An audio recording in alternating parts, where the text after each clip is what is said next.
ఎన్నిసార్లు చెప్పినా, ఎన్ని వార్తలొచ్చినా, ఎన్ని టీవీ ఛానళ్ళు ప్రసారం చేసినా, ఎన్ని యూట్యూబుల్లో విషయాలొచ్చినా, ఎన్నిసార్లు సినిమాలొచ్చినా, సైబర్ వలలో చిక్కడం అనేటటువంటిది చేతిలో డబ్బులుంటే ఎక్కువ సంపాదించాలన్నటువంటి మనిషి యొక్క ఆశ ఆ సైబర్ నేరగాళ్ళకి ఒక అదృష్టం అవుతుంది.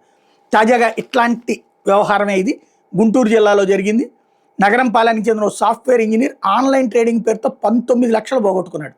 స్థలం తాకట్టు పెట్టి తన తల్లి బంగారు నగలు కూడా తనఖా పెట్టి డబ్బులు ఇచ్చాడు. 2 రోజుల క్రితం మంగళగిరికి చెందిన సాఫ్ట్వేర్ ఇంజనీర్ ఇలాగే సైబర్ నేరగాళ్ల వల్ల చిక్కుని స్టాక్ ట్రేడింగ్ పేరుతో 9 లక్షలు నష్టపోయాడు. ఇటీవల ప్రముఖ అంతర్జాతీయ సంస్థలో పనిచేస్తున్న ఉద్యోగి ఆన్లైన్ ట్రేడింగ్లో 68 లక్షల రూపాయలు మోసపోయాడు. అరండల్పేటకి చెందిన సాఫ్ట్వేర్ ఇంజనీర్ కూడా ఇదే తరహాలో 48 లక్షలు నష్టపోయాడు. సైబర్ నేరగాళ్లకు సంబంధించినటువంటిది ఇది ఒక పెద్ద ఆట నడుస్తుంది. ముందు టెలిగ్రామ్ యాప్స్ పెడుతున్నారట. అందులో ఇదిగో ఎంతెంత సంపాదించామని చెప్పేసి ఓ 10 మంది పేర్లు వాళ్ళది కావాలంటే బ్యాంక్ అకౌంట్ స్టేట్మెంట్స్ కూడా ఇస్తున్నారు. దాంతో ముందు ఓ ₹1,00,000 పెడితే ఓ 10,000 రూపాయలు పెట్టుబడి పెట్టాడట ఓ సాఫ్ట్వేర్ ఇంజనీర్. వెంటనే 6,000 లాభం కలిపి సాయంత్రానికి 16,000 పడ్డాయి.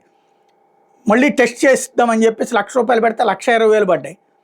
దాంతో ఇక అతను నమ్మేసేసి విపరీతంగా పెట్టడం బిగిన్ చేశాడు, ఇరుక్కుపోయాడు. ఇట్లాంటి తరచూ జరుగుతున్నా సరే ఏమీ మారట్ల.